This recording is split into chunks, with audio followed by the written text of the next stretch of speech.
Good day everyone. I am Crystal Anda Pudong and today we will going to discuss the Module 8 which is the HTML and CSS.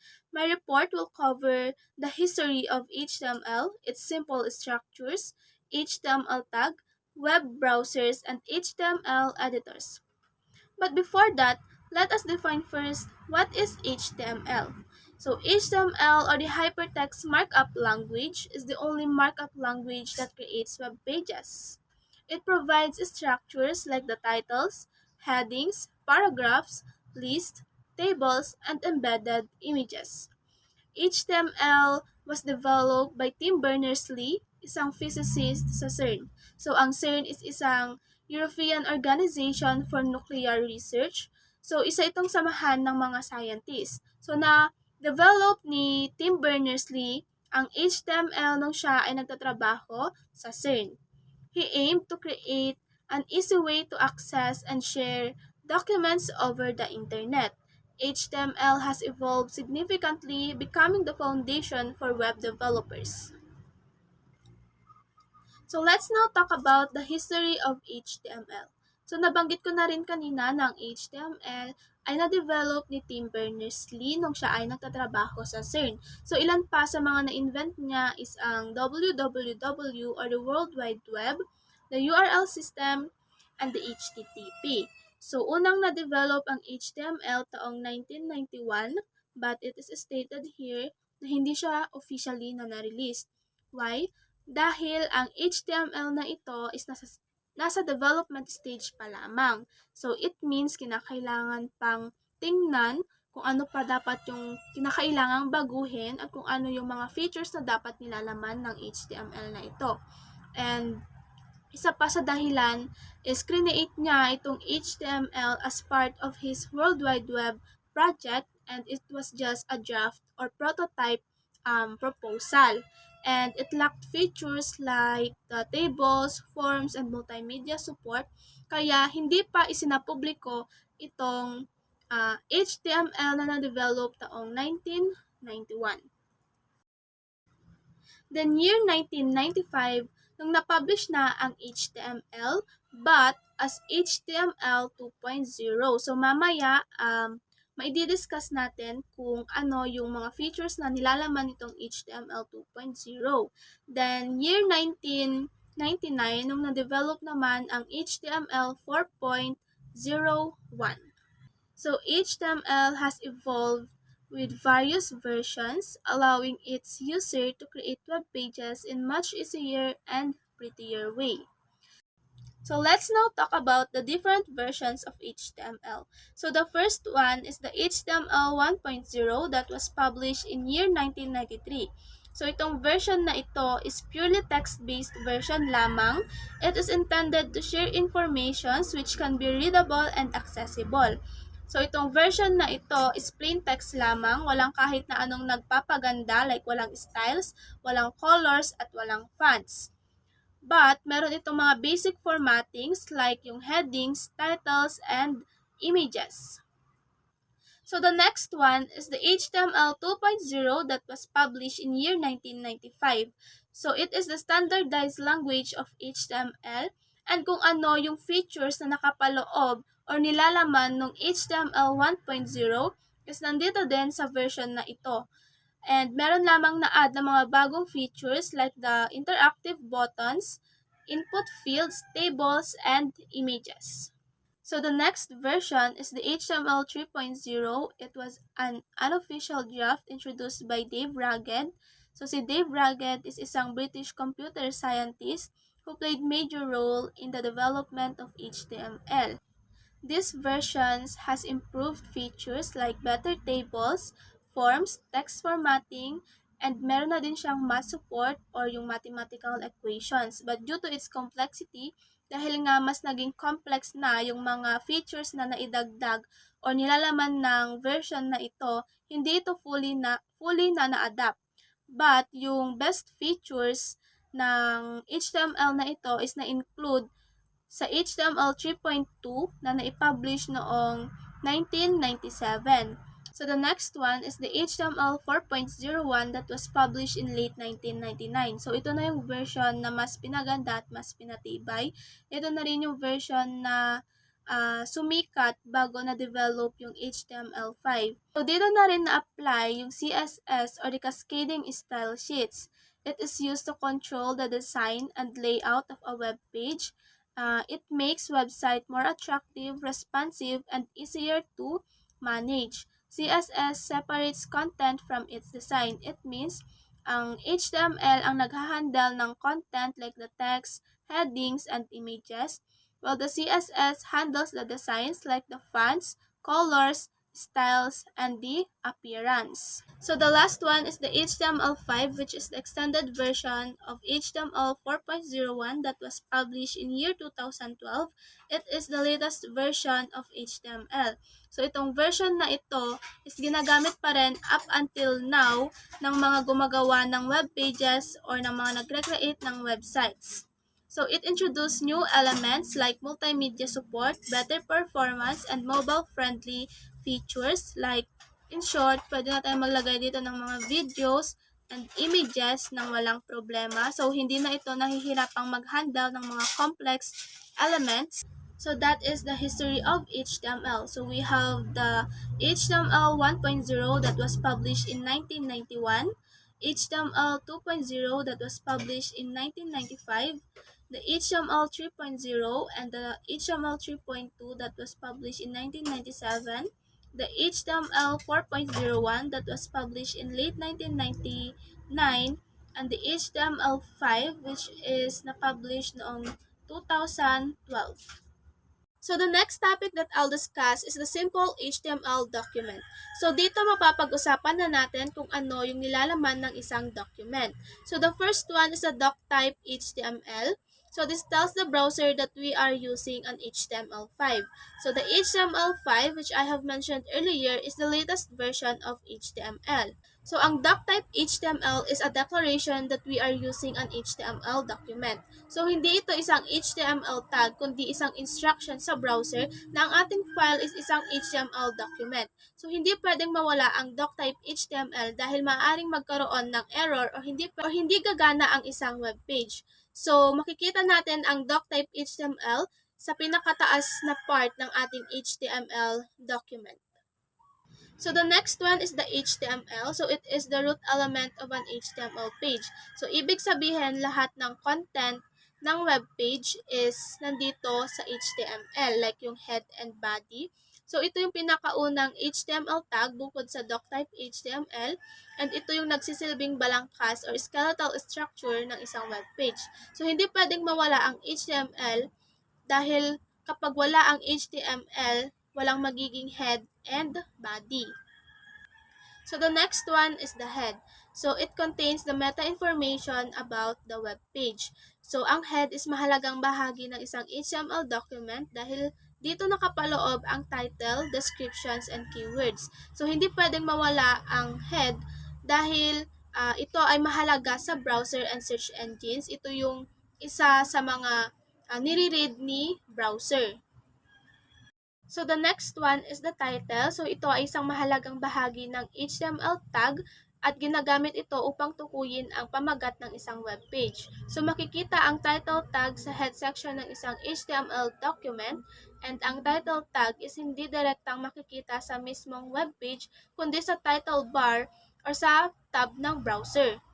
So halimbawa ng pamagat or ng title is magandang destinasyon sa Pilipinas. So meron tayong keywords dito na magandang destinasyon at yung Pilipinas. So makakatulong itong keywords na ito para madali itong mahanap sa Google. So kung wala ang title tag, ang lalabas sa browser tab or sa title bar is untitled document. So sa title tag dapat maging specific tayo and meron tayong mga keywords para sa ganon is madali itong mahahanap ng search engine and ng browser. So the next one is the body. So ang body is isang HTML tag na ginagamit upang ipakita ang nilalaman ng isang web page. Tulad na lamang ng paragraphs, headings, list, images, links, videos or audios at iba pang elements like the forms and tables. So kung wala ang body, walang makikitang content ang user sa isang web page. So the next one is the H1 or the heading ones, and it defines large heading. So dito, ito na ay ginagamit para sa pinakamahalagang title or headings ng isang HTML document. So ang HTML ay merong 6 na heading tags, which is ang H1 or ito na yung pinakamahalaga or pinakamalaking headings, while ang H2 hanggang H6 is nagsisilbing subheadings nung H1. So bakit mahalaga ang H1? Dahil para sa SEO or Search Engine Optimization and para sa ibang mga search engine, ang H1 ang unang binabasa ng browser upang tukuyin kung ano ang nilalaman or kung tungkol saan ang isang document. So the last HTML tag is the P, or it defines paragraph. So ito ay ginagamit para makalikha ng isang paragraph or talata sa isang documents. So dito sa P section, meron na itong automatic na space. So hindi na natin kinakailangang lagyan ng BR na tag o yung line break para magkaroon ng space. Dahil kapag natapos na natin gumawa ng isang paragraph, is magkakaroon na siya ng automatic space para sa susunod pang paragraph.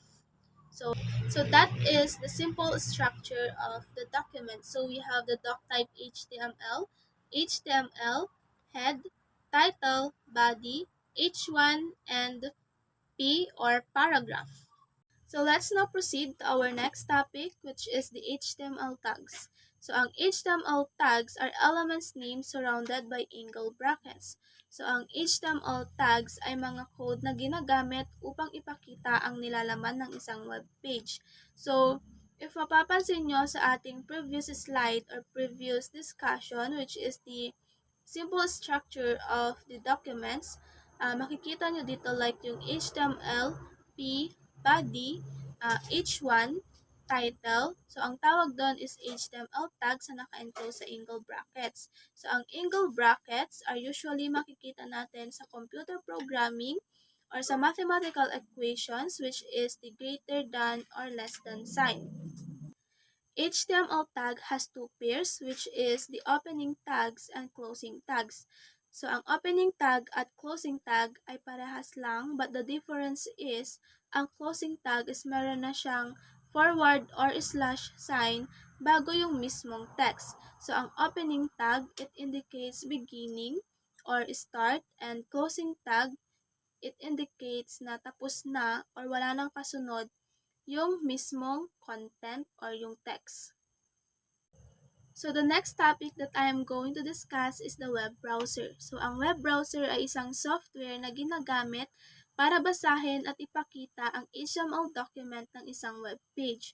So halimbawa ng web browser ay ang Google Chrome at Microsoft Edge.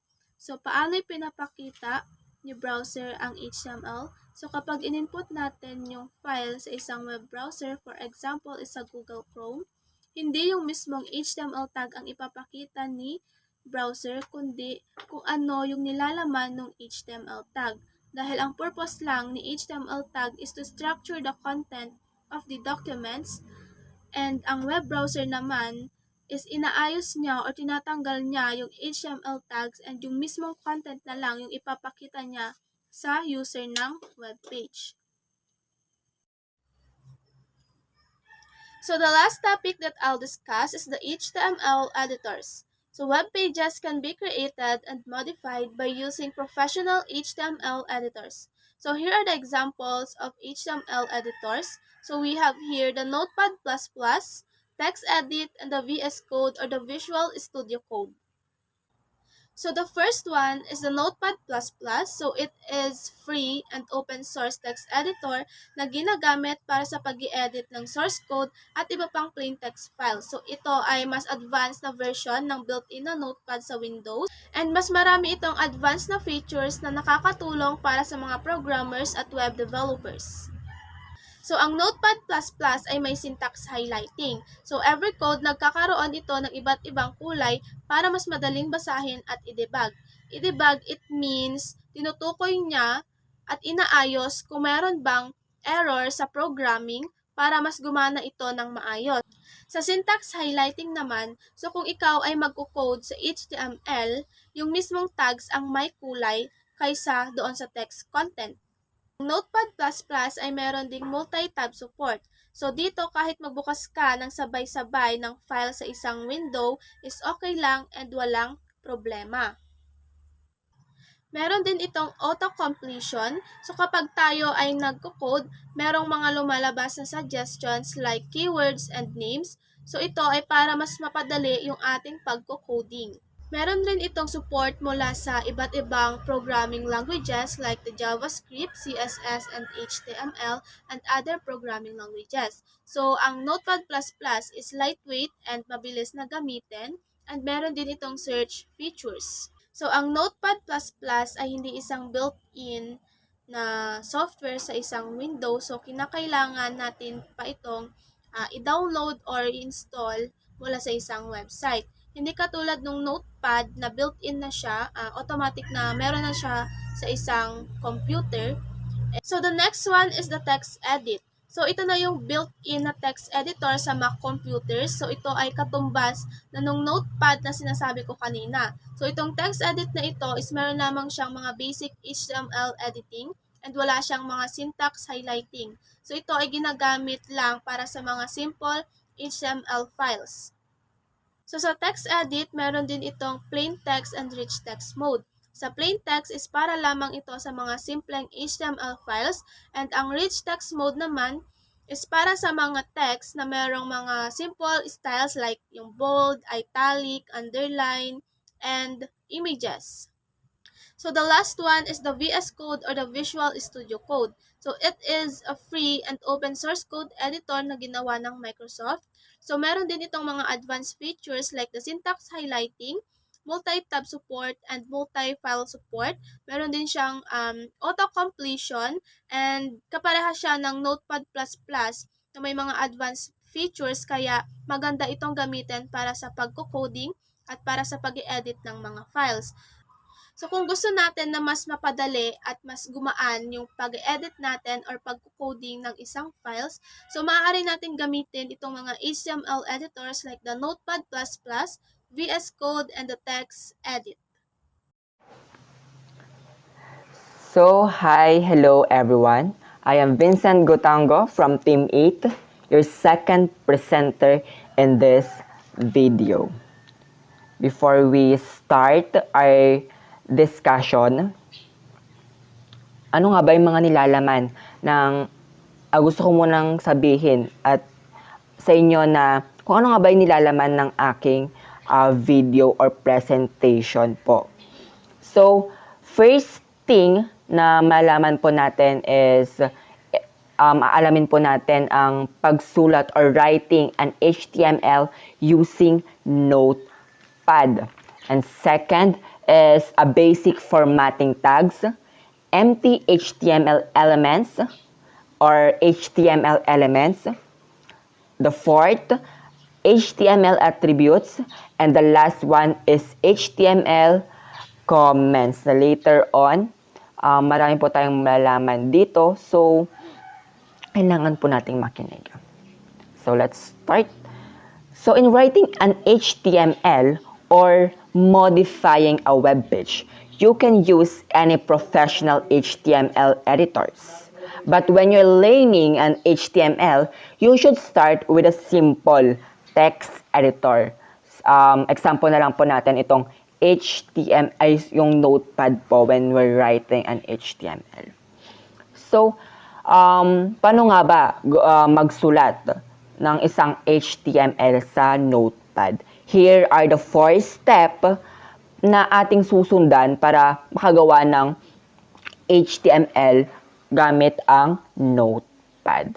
Siyempre, step number 1, open your Notepad. And second, write HTML in your HTML page. In this case, I just copy-paste what I input here. Pero later on, yung mga nilagay ko po dito is malalaman po natin in this video rin. Okay, let's dako naman tayo sa step number 3. So, nagawa mo na, you input your documents in HTML. it's time to save it. So, in saving, alam po naman natin, you just need to save it and to select save as and use ito nga sabi ko dito, use HTML or HTML as extension name, 'di ba? Na-save mo na. Dapat kailangan po nating pangalanan ang ating HTML page ng ganito. So in this case, I use my file name as index and extension name as HTML po ang aking ginamit na extension name here. Sabi ko nga dito, in saving your HTML, you need to use the HTM or HTML as extension name. It's fine po kung HTM lang ang ginamit nating extension name. So, let's dive na po sa ating last step na kung saan ay pag-view or pag-open po natin ng ating HTML. Sa ating pag-open ng ating HTML file, it depends po sa ating kung ano ba yung naka-install sa ating PC or PCs po. And the result should be like this. Ganyan po. So here is the topic number 2, which is the basic formatting tags. Tags are typically come in pairs. So, yung mga tags daw po, nagko-consist po siya ng dalawa, which is the start tag and the end tag. And between them is the content of the element. In writing the tags, para lamang pong yung start tag po natin is parang, yung end tag po natin is parang start tag po natin. Ngunit, meron po tayong forward slash inserted before the tag name. So, here's the example of basic formatting tags. When we are formatting the headings, we usually use the H1. Pag gusto po, H1 tags. H1 tag. When we are formatting ang headings po, we are using the H1, H2, H3, H4, hanggang H6. But, the H1 defines the most important headings sa ating document. Ganito lamang po gamitin ang headings tag or H tag, H1 tag.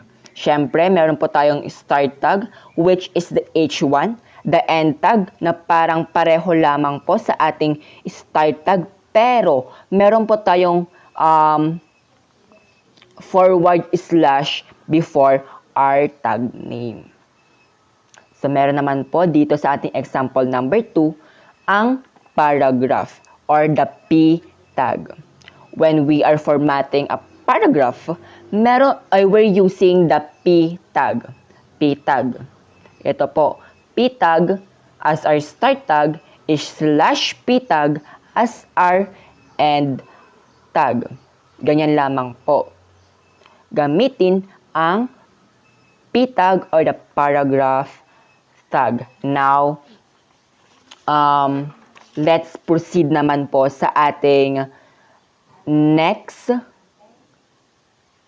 topic, which is the HTML na kung saan karugtong lamang po talaga ng ating basic formatting tags. An HTML elements usually consists of start tag and end tag with a content inserted between. So, ito pong whole na ating example, matatawag na po natin itong a HTML elements. Itong ating example po. The p tag or the start tag, the content between them, and our end tag. Ganito po usually na binubuo ang isang elements. May start tag, the p, and the content, and the forward slash before the tag name. In this case, in this example po, ginamit po natin ang paragraph elements. Ito po ating example. Yan. Pero, paano naman if our elements are walang end tag? It's just itong ating start tag. So, meron naman po tayong matatawag dyan na papasok na po ang ating empty elements with no content called empty element. Usually daw, yung mga elements na walang content ay tinatawag na empty element. This is example of the empty element. Na kung ito. The BR na kung saan ang meaning niya is break line po. Break line po. Syempre, sa pagsusulat ng paragraph paragraph, hindi po mawawala yung break line po if it's too long and it's too long, kailangan po nating mag-break line. So, here example po. Syempre, meron pa rin siyang start tag, the P, and the break line tag. Wala po yung end tag kasi it's just a break line po. And content and our end tag. So, ganito po yung kakalabasan niya if may break line na po siya. Break line, ganyan po. May break line na po. This is break line and paragraph with the line break po. HTML tags are not case sensitive, but lowercase and uppercase works and it means something po. However, it is recommended to use a lowercase. Diba? Napapansin po natin? Usually po, ginagamit po is lowercase. Bakit lowercase? Hindi siya uppercase. So, it's okay lang naman po na gumamit tayo ng uppercase, pero it's recommend po na gamitin ang lowercase. So, yan po ang HTML elements. And with that said, we've covered the basic elements and how to use it. To provide additional information about elements, you need to get familiar with attributes. Attributes provide additional information about HTML elements. All HTML elements can have attributes. Lahat po ng HTML, meron po siyang kalakip na attributes po. Later on, malalaman po natin kung ano nga ba ito. Attributes provide additional information about an element. Ang ating attributes daw is nagpro-provide po ng malawakang impormasyon patungkol sa ating tinapik kanina na element. Attributes are always specified in start tag. Ang ating attributes daw ay nalalagay palagi po sa ating start tag or nandoon palagi ang kanyang lugar sa ating element. And attributes usually come in name, value, pairs, like name is equals to value. Ganyan po, usually, yung setup ng ating attributes, yung pangalan, and is equals to yung value po ng ating elements. So, here example po ng ating HTML attributes. But ito po yung example po ng href and alt attributes. ang ating start tag na kung saan na sinabi ko po na naka-specified ang ating attributes na usually nasa start tag po siya. O, ito po, naka-start tag po siya. Naka-start tag na dito po siya. Ito po ang ating start tag or the ayun nga, start tag ng ating attributes. So, sabi ko nga, ang usually na setup ng attributes is name is equals to value. So, here, example po natin is yung name natin as href, the name, attribute name, is equals to, or ating attribute value. Attribute value, ito pong second page, .html. Ito po yung usually na ginagamit po ng mga tao na kung saan mag-i-input po ng mga links sa ating documents. So, here is the example, the next example po. The SRE with height and alt attribute. So, when we are inputting an images, we usually use the so here is a second example. So, example is the SRE with height and alt attribute. In this case, when we input an images in our document, ganito po usually yung setup ng ating HTML elements po. The image, which is the name of attribute name, SRE, ISU logo, JPG, alt is equals to ISU logo, width is equals to 500, height is equals to 600. Well, in this case po, or in this example, pwede po nating palitan, kunyari, ang width, nalalapadan ka po sa picture. So, kung gusto mong paiksiin, ganun po, we can edit it like parang yung width niya is gusto maging 300. So, syempre, hindi siya, liliit po siya. Hindi po siya, hindi siya yung, parang na-crop po siya, ganun. And, ayun, same as the height, if na sobrang laki niya, ganyan, malaki siya. Malaki yung picture. O, gusto mong paliitin. So, parang i-edit mo lang yung height niya as, kunyari, 200. Siyempre, liliit po yung picture na in-input natin sa ating HTML document. Yan po.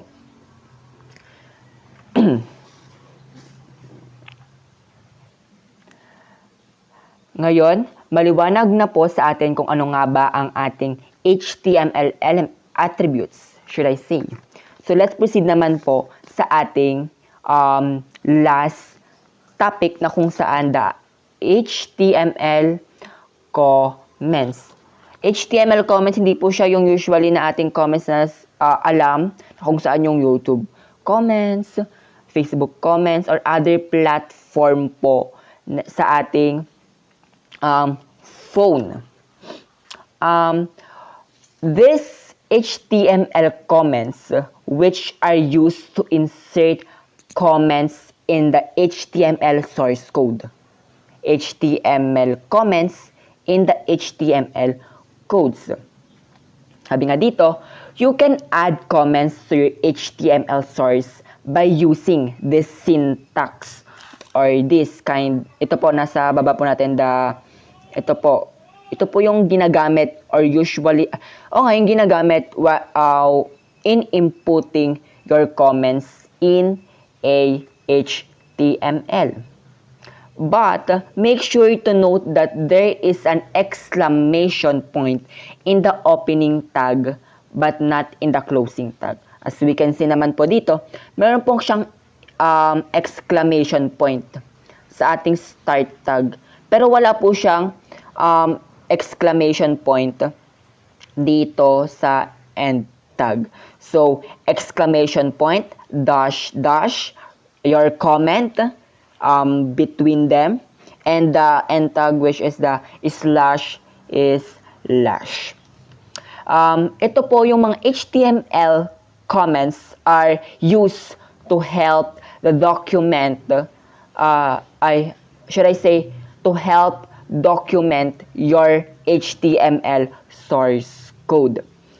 So as you input the comments, you can use them to place the notification and reminders. Ganito lamang po siya. Kunyari, may example po tayo dito. Ito.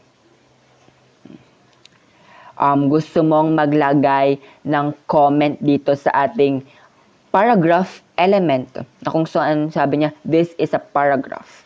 Pero kunyari nakukulangan ka, magko-comment ka, syempre ayaw mo namang i-edit yon. So magko-comment ka po dito ng the start tag, which is the exclamation point. Hindi po natin makakalimutan yung exclamation point. And the slash slash. Tapos yung comment mo, which is nilagay ko po dito sa ating example na remember to add more information here dapat sa kanyang paragraph ay sa kanyang paragraph element. So, may kita niya po dito as a notification and reminders lamang po sa ating HTML but not usually may kita sa HTML. May kita lamang po siya sa kanyang notification and reminders. Yan nga, sabi ko nga, mayroon siyang end tag na slash, slash lamang.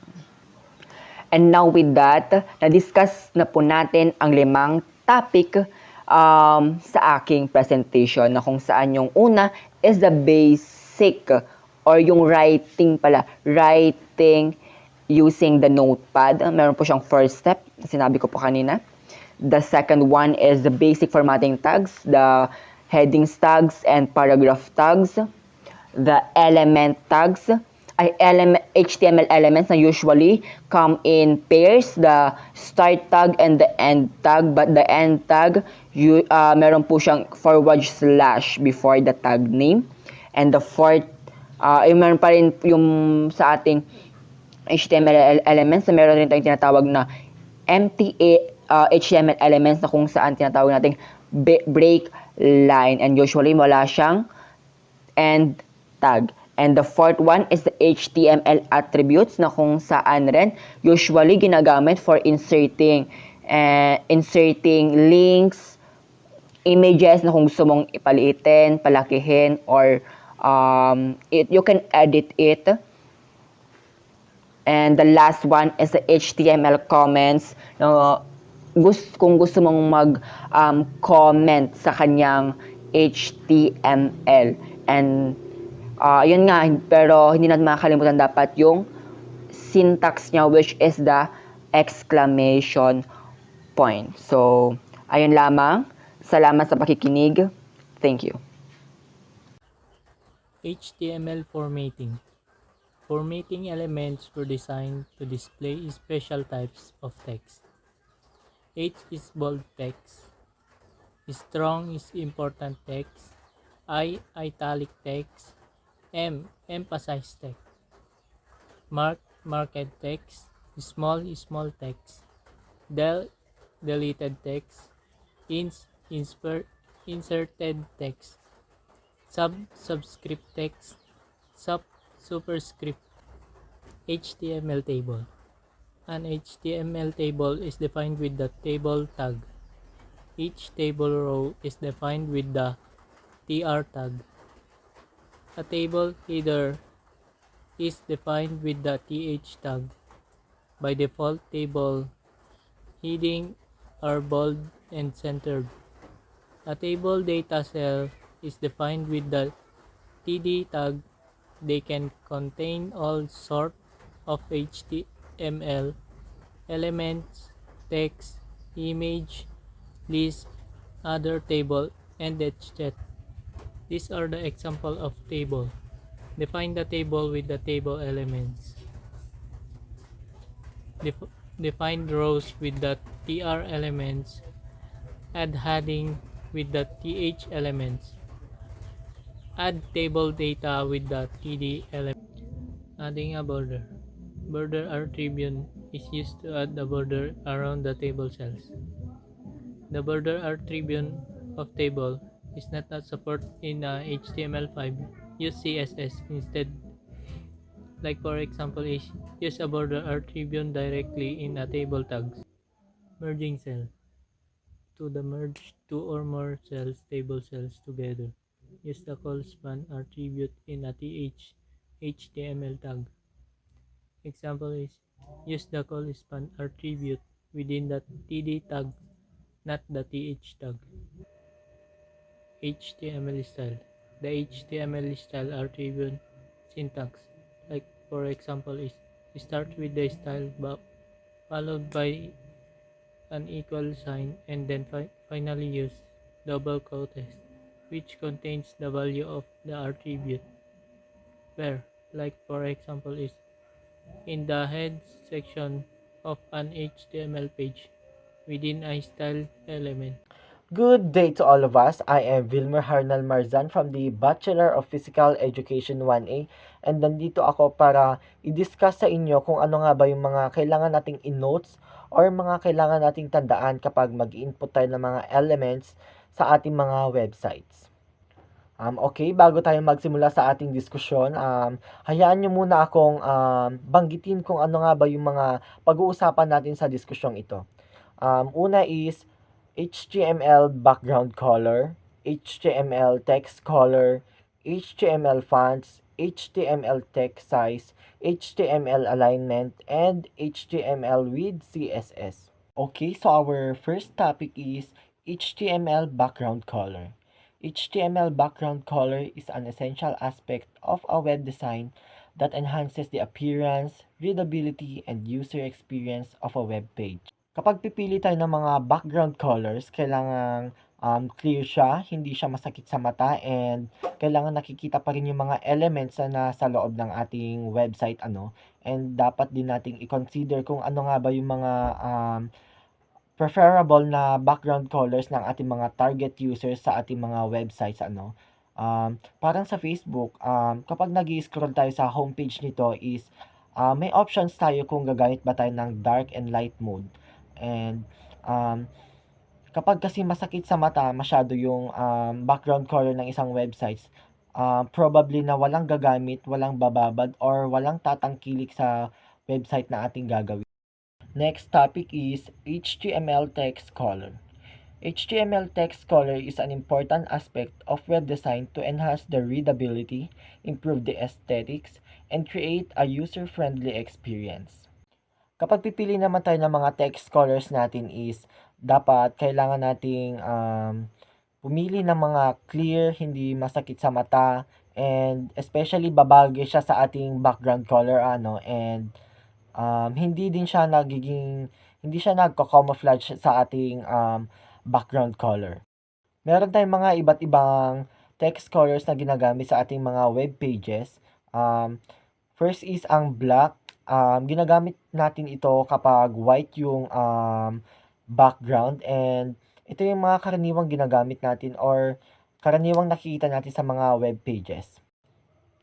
Next naman is ang white, and ginagamit natin siya kapag black ang background. Next naman is ang red, and makikita natin siya kapag may nakalagay na warning or mga may danger sa mga text.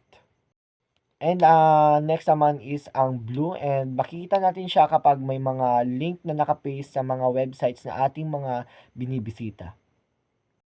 Okay, let us proceed to our next topic, and our next topic is HTML fonts.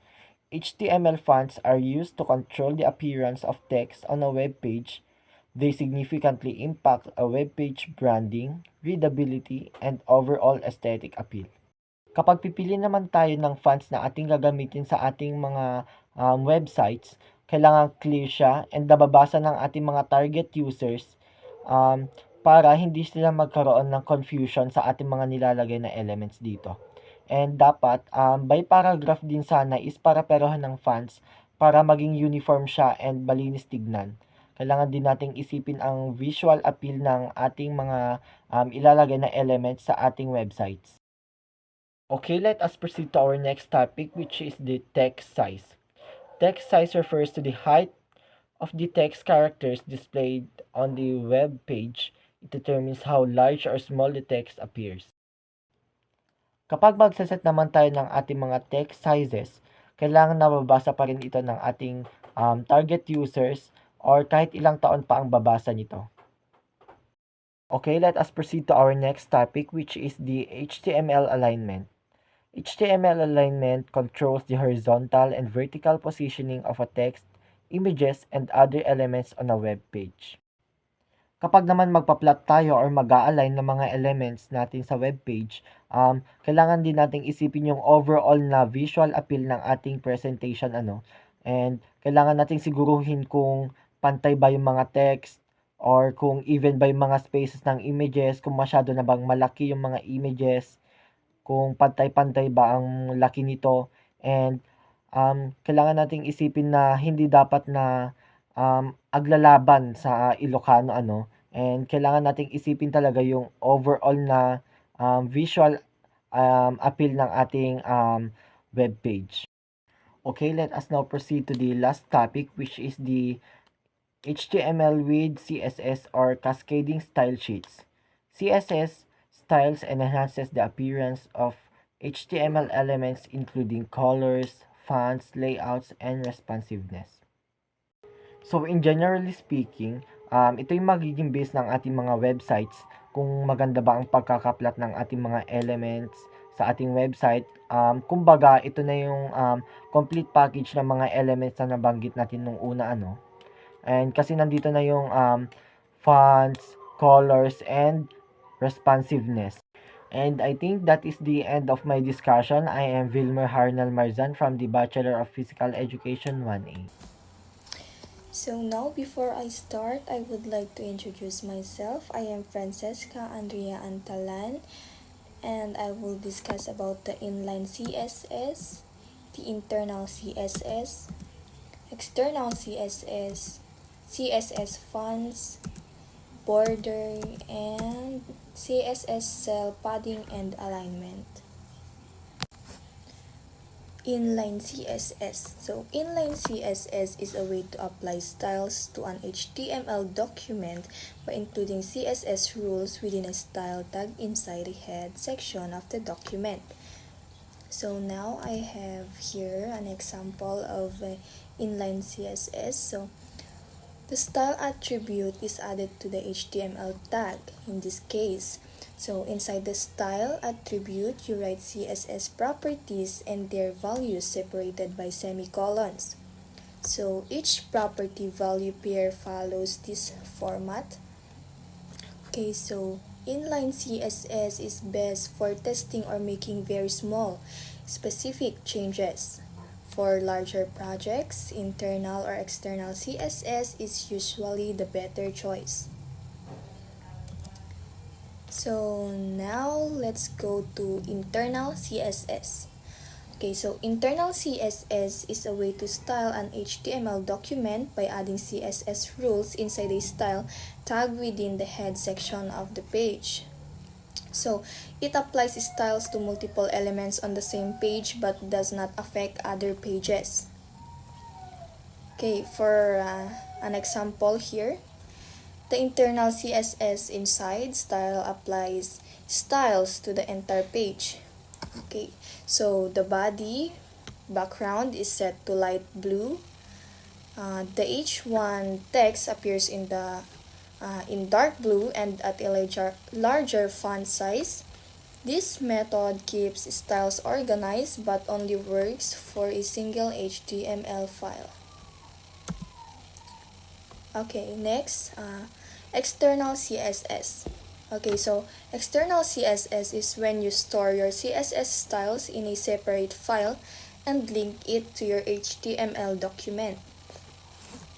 This keeps styles separate from HTML, making code cleaner and easier to manage. So here's an example of external CSS. So the link tag in the head section connects the HTML file to style CSS. All styles in style CSS apply to the linked HTML file. Changes in style CSS automatically update all linked pages.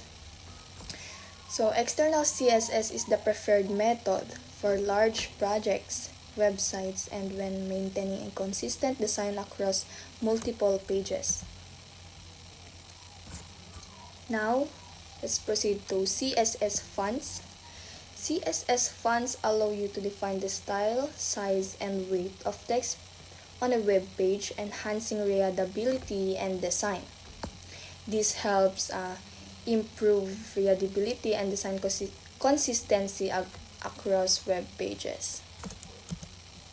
Okay, example, font family specifies the typeface, uses Arial, and if unavailable, falls back to a sans serif font. Okay, so font size defines text size, the number 2. Sets the text size to 24px. You can use px, em, rem, percentage, or vw.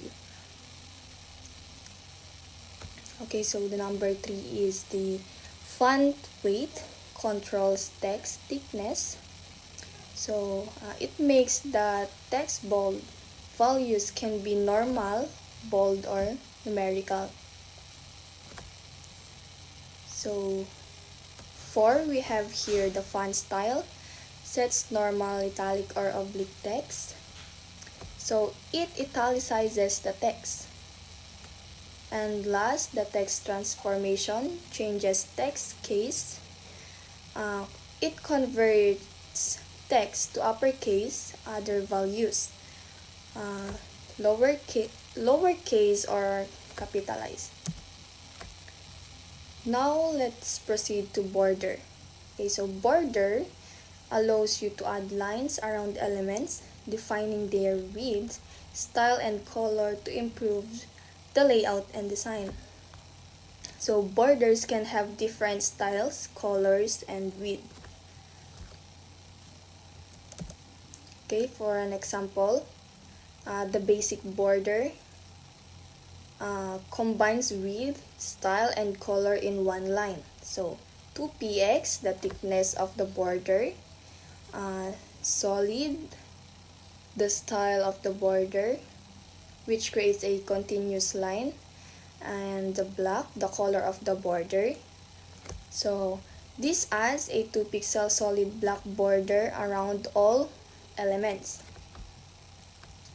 Okay, so 2, the border style specifies the type of border line. So the solid, a continuous line, the dash, a series of dashes, the dotted, a series of dots, double, 2 solid lines, the groove, a 3D effect that makes the border look carved. So each style provides a unique visual effect for different design needs. Next, the border width sets the thickness of the border. So the 5px creates a thick 5-pixel border. So this property can use thin, medium, thick, or specific units like px or em. Okay, so last, the border color. It sets the color of the border. Okay, so the border will appear in red. So you can use name colors, and then the number 5. So individual border sides. So border top, border right, border bottom, and border left allow customization of each side. So border top, 3-pixel solid blue border at the top. So border right, 2-pixel dash green border on the right. The border bottom, the 4-pixel double black border at the bottom. And then the border left, 5 pixel dotted red border on the left. So this creates a unique border style for each side of the element. 6. The rounded borders. So rounds the corner of the element. So 10px gives the border a slight curve. A higher value makes the corners more rounded, and using border radius 50% creates a circular shape often used for profile images. Okay, so in summary, these CSS border properties allow precise control over how borders appear around elements. You can customize thickness, style, color, and even make rounded corners for modern design. And the last that I will discuss here is the CSS cell padding and alignment. Okay, so CSS cell padding refers to the space between the content of a table cell and its border, helping to control the inner spacing for a cleaner look. Cell alignment controls how the content inside a table cell is positioned, such as aligning text to the left, right, center, or vertically. Okay, so key difference. Padding controls inner spacing, and alignment controls element positioning. So, using both helps create a well-structured and visually appealing layout.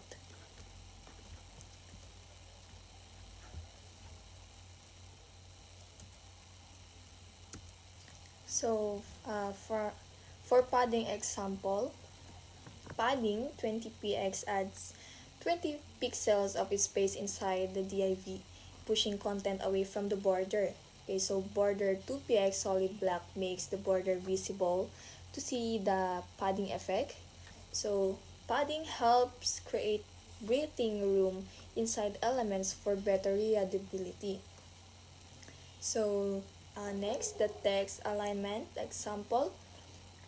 Text align center aligns the text horizontally in the center of its container. Okay, so the other values, left, align text to the left, and the right, align text to the right. So justify spreads text evenly across the width, so useful for headings, paragraphs, and button text. Okay, so the block alignment with flexbox.